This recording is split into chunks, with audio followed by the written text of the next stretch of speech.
Hola a todos y bienvenidos a Marvalot. Hoy nos adentraremos en la vida del rey Edgar de Inglaterra, un personaje de la historia medieval anglosajona. Conocido como Edgar el Pacífico, su reinado, aunque tranquilo, estuvo marcado por cambios políticos y sociales en el reino. Acompáñenme mientras exploramos su infancia, su ascenso al trono y su legado duradero. Comencemos este viaje al pasado.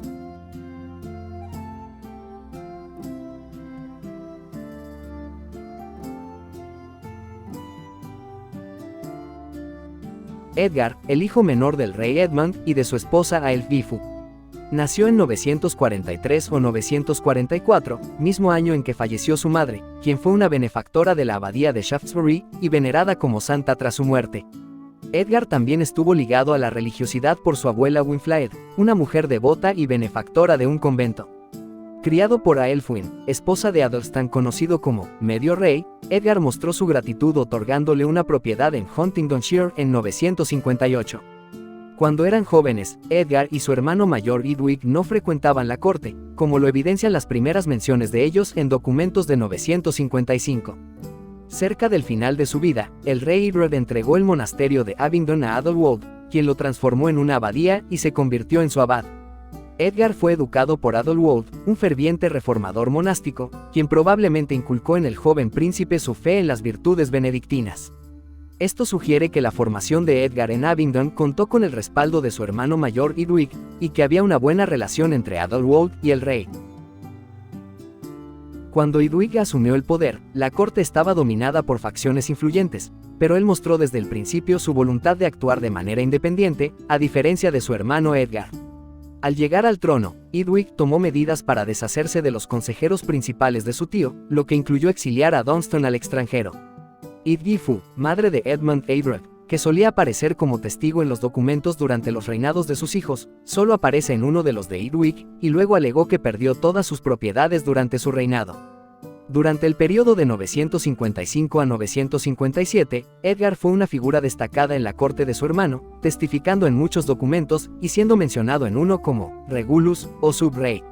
La animosidad hacia Edwig pudo haber surgido por su favoritismo hacia sus amigos, especialmente a Aelfur, Ealdorman de Mercia, en detrimento de antiguos consejeros como Dunstan.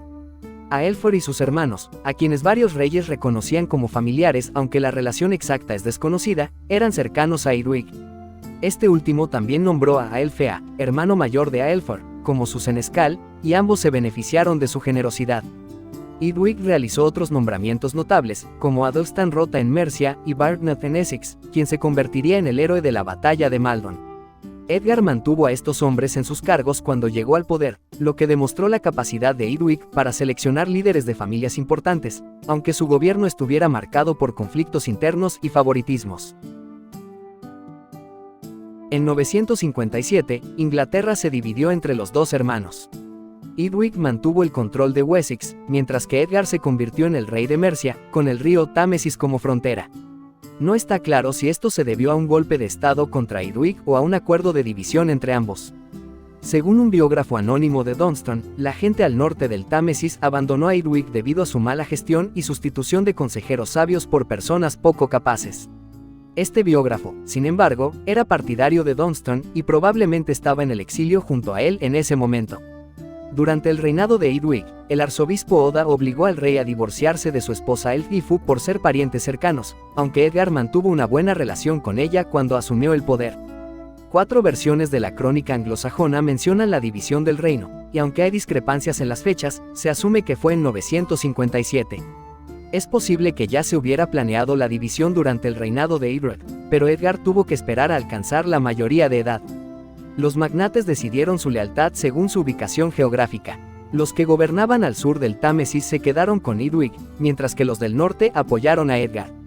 A pesar de la división, Edwig conservó cierta autoridad, firmando como rey de los ingleses, mientras que Edgar era conocido como rey de los mercios y, a veces, de los northumbrianos y británicos. No hay evidencia de rivalidad abierta entre los hermanos, aunque sí diferencias en cuanto a Dunstan. Edgar lo llamó de su exilio y lo nombró obispo de Londres y Worcester. Athelstan, conocido como Medio Rey, se retiró posiblemente porque Edgar ya había alcanzado la edad suficiente para gobernar. En 958, Edgar concedió tierras al arzobispo de York, apoyando una política de Edwig para fortalecer el control sobre los asentamientos vikingos. Cuando Edwig falleció el 1 de octubre de 959, Edgar asumió el trono de toda Inglaterra, consolidando el poder real. Adolwold, antiguo tutor de Edgar, se convirtió en una de las figuras más influyentes de la corte y sirvió como consejero entre 960 y 963, cuando fue nombrado obispo de Winchester. Dunstan, quien había regresado del exilio y fue nombrado arzobispo de Canterbury al inicio del reinado de Edgar, asistía a la corte con regularidad. A inicios de la década de 970, los principales magnates seculares incluían a Adalwine de Anglia Oriental, a Aelfur de Mercia, Oslac de York y Barnet de Essex. Las cartas del período de los 960 y principios de los 970 no reflejan cambios políticos significativos, pero a partir de finales de los 960, se observó una mayor representación de los magnates del norte en la corte. Edgar, tras la muerte de Oswulf, Ealdorman de Northumbria, dividió el territorio y designó a Oslac como Ealdorman del sur de Northumbria, incrementando su control en la región.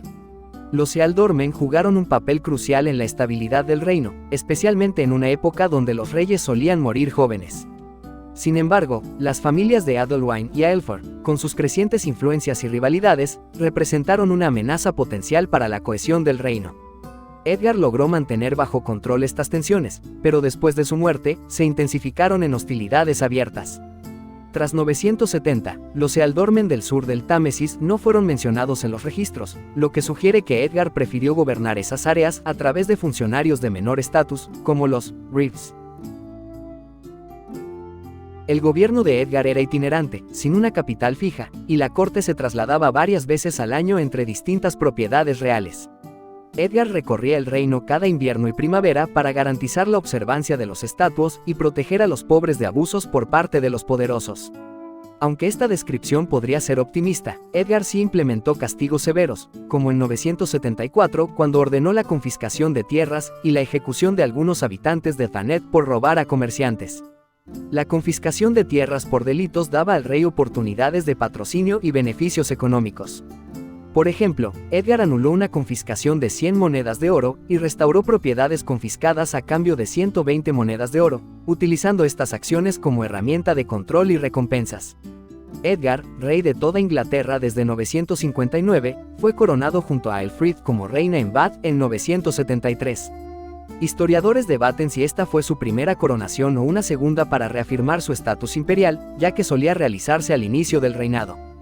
Algunos creen que Edgar esperó hasta tener 30 años, la edad simbólica de madurez.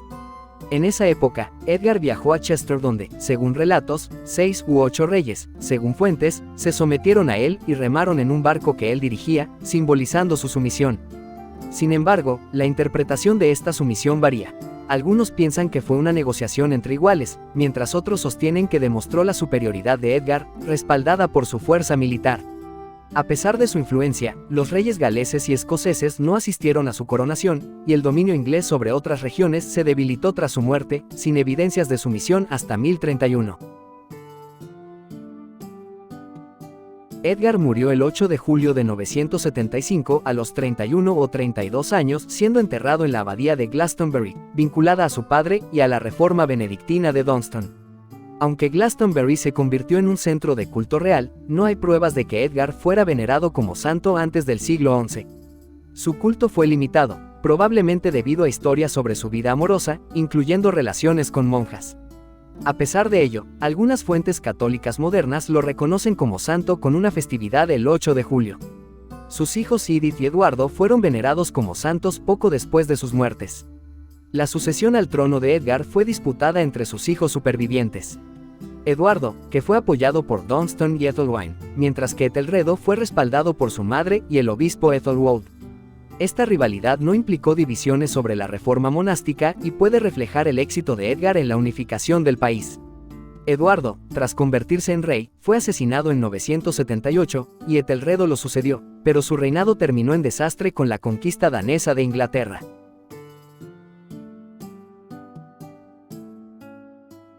Y así concluye nuestro relato sobre la vida de Edgar de Inglaterra. Esperamos que hayas disfrutado aprendiendo sobre este fascinante monarca y su impacto en la historia de Inglaterra.